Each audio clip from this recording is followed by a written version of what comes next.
Hello viewers, in this tutorial I'll show you how to fix Facebook Lite chats are temporarily unavailable problem. So let's see how to fix this problem. For fixing this problem, first of all go to settings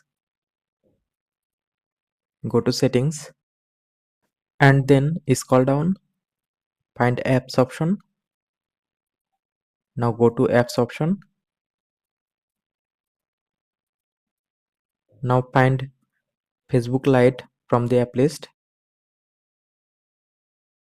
Tap on Facebook Lite apps. Now scroll down, tap on storage, tap on clear cache. Now go back, tap on force stop, tap on OK to confirm. Now go back to home screen, go to Play Store, tap on search bar. Now search Facebook Lite.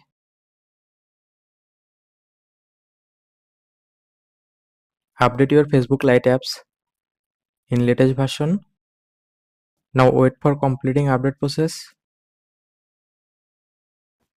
After completing update process, now restart your phone. Press and hold on power button and then restart your phone. After completing all process, hopefully your problem solved successfully. So thanks for watching. Stay connected for more updates.